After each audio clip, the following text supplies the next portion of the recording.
Hey everybody, welcome back to the channel. This is Rob from Smirking Gun Reviews, and we are back with the season finale of Preacher, Season 3, Episode 10, The Light Above. So full spoilers are ahead. What a satisfying episode. I just got finished watching the finale of Sharp Objects, which made me want to not watch TV probably for a week. But thankfully this show came on to save the day, because all the things I was worried about, like it being a little too predictable and seeing exactly where it was going, was just completely wrong. Fantastic. and at the end, we kind of get back to basics. Because all the insanity aside, it is nice to see where we're headed. And where we're headed is some fucked up shit. But that's Preacher, right? So hey, let's got another year to wait, but it'll be once it comes back for season 4. My God. Okay, so let's just jump right in, and I'm gonna discuss it in like for each character. So we'll start with Cassidy. I had hoped that when he told the mother of the big guy with the bees about the numbers, where to call, that she would in fact call those places. But man, they had me going. And I thought that old dude was just gonna try to plead with Cassidy to come around, and when he does, I kind of just felt like, okay, Cassidy's up to something. But I didn't see it coming, and I thought that was great. The whole thing where when the old lady raises her hand to be bit, my thinking was that's going to be a problem for him. Like, Cassidy's not going to want to bite the old woman. In fact, that's the perfect woman to raise her hand, is because it'll probably be the hardest one for him to kill, because she's old, and he's, Cassidy's a soft-hearted guy in the end. So when they all go in there and it's this big nice ceremony, they had me going up till the very end. They had me going until I saw that she was bit. As soon as she was bit, I was like, oh shit, they're all vampires. And it was great. Now, I am a little surprised that he went down as quick as he did. They swarmed him, which, it's just that he's so fast. And with that kind of speed and power and the ability to like turn into anything, I felt like, it was a tiny little, gripe, but like, no, I mean, I kind of wanted it resolved quick anyway. So it was great to see him get taken out like that. They feast on him, and does that mean they would have had his powers? But see, this is so, everybody's going about their business, Cassidy's like, yeah, pretty much go back to the way things were. When Tulip calls, and he's really choked up, I think it was a nice touch that he gets to talk to her right after all this has happened. Like, he almost died, and now he's talking to the person he loves. And then Hoover shows up, and I'm like, all right, cool, man. All right, maybe Hoover's gonna, join the gang or whatever. Because he's talking about, those people don't even have good benefits, and why'd you go back to the Grail? I thought we said we weren't going to be any dicks anymore. And I honestly believed for a second that Hoover was tired of the Grail. I really thought maybe he had just, because, I mean, come on, look at what they do to him every day. I mean, they just keep coming back. All the abuse that he's put up with. And he even says, his boss is a fucking asshole. So when he hands him the umbrella, I was like, huh. Like, what if this is a trick against Cassidy? But it is and it isn't, right? So it's a really strong umbrella. And so yeah, he needed the umbrella because they ripped the whole fucking foundation of the house up and torched all the other vampires. And I love that shot. That was like a Michael Bay shot, okay? I swear, like the going down low and the flames, like, and everything going above it. Like, I don't know. That felt like a Michael Bay shot. And I don't like Michael Bay shots, but it's funny. I mean, or what else did it remind me of? I don't know, kind of like a superhero shot too, almost. So, yeah, all the vampires are dead, and now they shoot Cassidy with tranquilizer, but it's whale tranquilizer, so it actually works. I do like the callback. I mean, hey, these horse tranquilizers don't work. Yeah, this is whale tranquilizer. So he goes down. I love the shot of them like floating away with the house. That was just freaking great. And the Humperdews just all ooh, wandering around the streets. I said, man, somebody's got to take care of that. You need to get some people to take care of that before they start fucking breeding. And then, Tulip shows up, and you got the mother and her son. They had made it into the caskets to tell Tulip that Cassidy's been taken by the assholes in the white suits. So she at least knows where to go now. So that's another thing that was really great is Tulip's arc in this. So first we get the Nazi tank. And I mean, look, we knew where this was going to go. The Nazis were all going to get killed because you can't fight this. A bunch of dorks with a tank can't fight the Saint of Killers, the Angel of Death. Okay, side by side. So I do wish that there would have been a little bit more of this, just showing the chaos outside the bus. But the stunts inside with Tulip and then versus the Nazis was just as excellent. Again, showing how badass. Again, it just never stops with how badass Tulip proves out to be. Like, we never doubt that she's going to be badass. It's just like, she finds new ways. She kills a bunch of, she's taking on guys with the windshield wipers. And then cuts the dude's throat. Just the jumping around and the fight choreography was excellent. And even Eugene and Hitler's fight was a little funny. And then when you think they got the drop on her and she blows him away through the seats, cushions, and she's found a new gun. I don't think she's ever used a Luger, it sounds like. But then when she gets out and the Saint and the Angel of Death have their little throwdown where she's been mocking him about the crows pecking out his daughter's eyes while she was still alive. Well, so he gets run over by the tank. The Saint gets run over by the tank, and he's like got that knife. He's burning the thing. The tank goes to shoot at Tulip because, okay, once again, look, I like Eugene as a character, but the writing where they just make him be Tulip's anchor just pissed me off, where he falls down, does something stupid and falls down so that she gets caught, again by the Angel of Death. Now, what happens is great, but I just hate that they keep using him as the dummy that's, slowing you down. He deserves better than that. But then, when the tank fires the shell and it gets stopped, and there's God, who I'm starting to think that it is. I guess it is God. I want to go on record that I was skeptical that this was God, just in case like a season down the line we find out it wasn't. But anyway, I just like to hedge my bets. So like God says that he's going to take away the O'Hare curse and that she can go save Cassidy, and all she needs to do is tell Jesse to back off. Which, come on, it's just not going to work. Like, no matter what you throw at her. Like, she'd rather be cursed than try to mess with Jesse's plan, really. I mean, even if she kind of probably agrees with God in some way, but he's just got to be a dick about it. Like, he can't just give her the O'Hare curse and get rid of the O'Hare curse. It's always got to be a catch. Why is there got to be a catch? It's God. You can do whatever you want. But he does, get her out of it.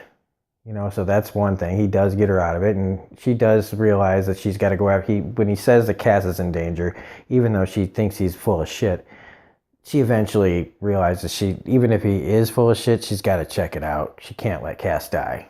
So she's gone, and then we get to see the tank explode, and the Saint is there, and he rips out the eyes of the Angel of Death. Another thing I wish we could have seen. Also, that special effect on her eyes when they show it later reminded me of when they showed Thor get his eye ripped out in Ragnarok. It didn't look that good, but that's okay. I mean, it looked good enough, but you could kind of see her eyeballs if you if you have a good enough TV. But again, small gripe.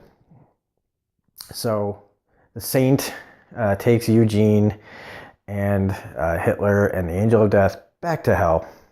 And now we get to our Jesse story, which is so great. The way it took me a second to realize how they were doing this, but like when you have the flashback at the beginning and he's upstairs with the bat and he decides to leave the bat. He decides to leave and not take it with him to go face grandma. And you see God sitting there. And then you go downstairs and they have that conversation where she basically calls him a little bitch. You know, I killed your mother, I killed your father, and you're just whining and everything. And when he's downstairs with the bottle of whiskey, there's the devil sitting there. And I like that because it's like upstairs is God, downstairs was the devil. I thought that was a pretty interesting way to do it. And that Jesse doesn't kill her. And, of course we know he doesn't kill her. And he leaves, and she says he'll be back. I love that transition of them passing each other. You should have killed her. And, now's your chance. And I still don't quite know how it works. But I don't know why she didn't just start choking out that thing. But maybe she felt like the plan that she had would work. And that I guess she wouldn't be able to hold on to that thing and choke Jesse out forever. Eventually, he'd be able to get one over on her. Eventually, he'd be able to use that voice to do something. So the deal that she made with the devil does make sense. So the way they worded it out,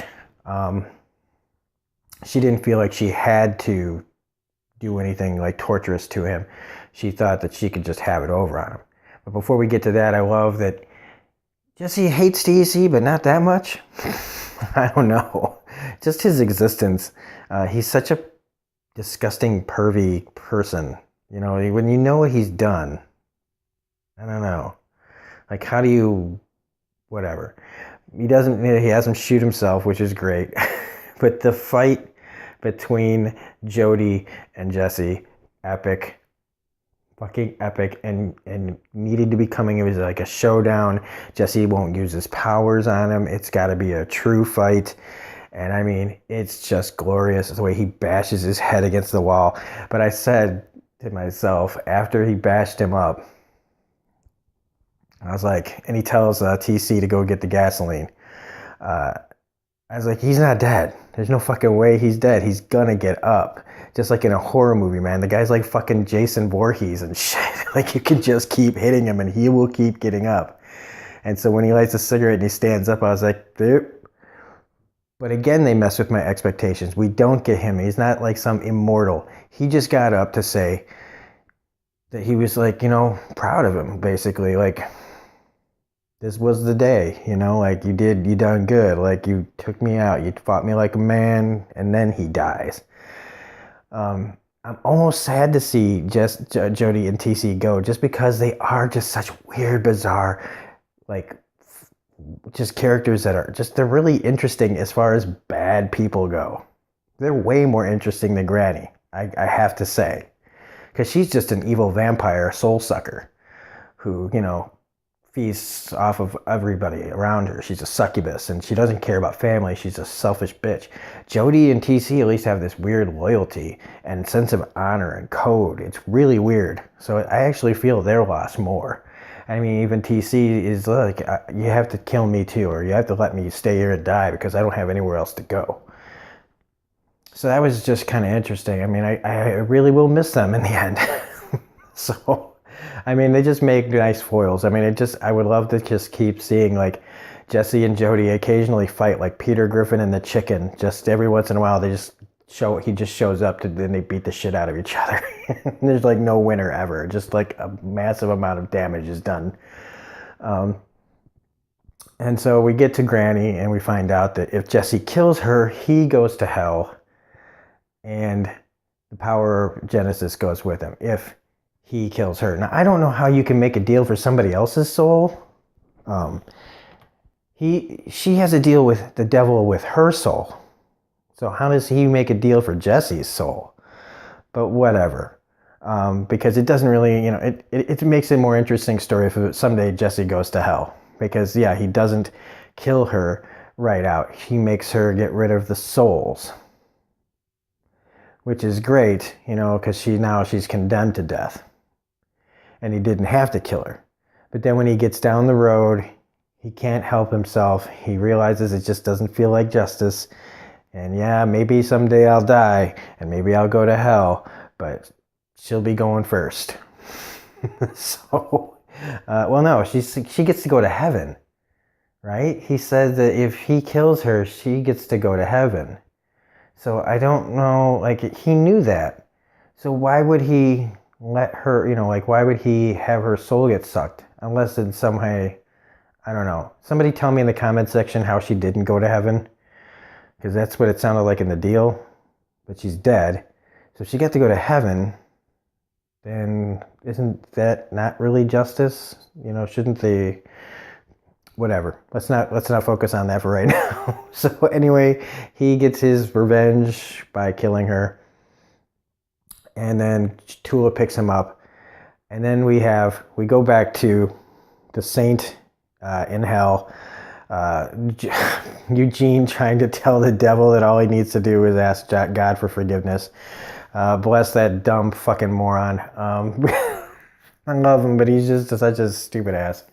So the devil backhands him, and Saint's like, you didn't have to do that. And this is where the saint pulls the upper hand, and it's just great because the devil just turns out to be this guy who's like, oh, boo, boo, boo, boo. I don't know, he's afraid of the saint.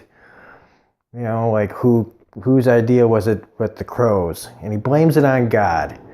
And I just feel it's a significant, God's not here, God's gone, you can blame him for everything, right? So it's just what do you really think about that? But I just love that he still shoots and blows the devil's brains out. If the devil's a metaphysical thing, I guess those guns are too, sort of, and bats come out of his hole, and that was really great. So I guess the devil's dead? Never know in things like this. I mean, the bats could be another form of the devil. I don't know. But as of right now, the devil is dead because the rules are changed because God is gone, I guess. They can make up any rules in this show. I'll accept them because it is just a fucking insane show, and I'll pretty much accept anything.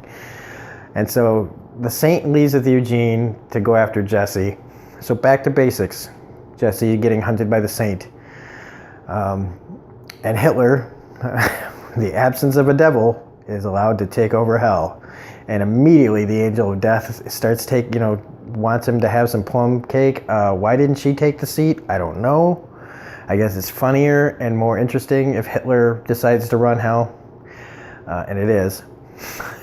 And so that's where we leave it off, except that we have one last scene with Herr Starr and Featherstone and Hoover. Poor, stupid fucking Hoover, who Starr thinks is being mocked by wearing his little umbrella hat, and he says, well, it's because I'm a vampire. I thought you were kidding. Just out of pure petulant spite, he knocks the hat off his head, killing Hoover with the sunlight, and Hoover goes down in a pile of flames screaming. And in the end, all that help he gave him, all the things that he's been doing, he still gets killed by these people because... I don't know, I guess he liked the abuse, so we need a new Hoover. And I guess it's time to start playing fucking chess. They got the F-bomb in there. So, and it's nice now that we just get to see that Herr Starr just plans on torturing and killing Jesse instead of making him the Messiah. So this looks like we're going into a really fun next year. This was insane. The season was insane. The season was incredible. It was way better than season 2. Not that season 2 was bad, but each season just gets better. So I can't wait to see what insanity they're going to pull off next year. Plus, I think Cassidy sees an angel there, so I wonder who that is. And plus, the Herr Starr's favorite torturer, some dude, just some random guy, it sounds like. So anyway, that was Preacher season 3. Preacher season 3. Fantastic season. So much better than Sharp Objects. I'm so happy that I'm finishing my day off with this. So anyway, if you like this video, please hit the like button, comment, share, subscribe, all that stuff. Hit the bell for notifications on all my videos. Like I said on one of my last videos, I know the Happy Time Murders came out. If you have not seen it yet, check out my review on my channel for Meet the Feebles. It's a 1989 Peter Jackson directed movie, the guy who did Lord of the Rings trilogies.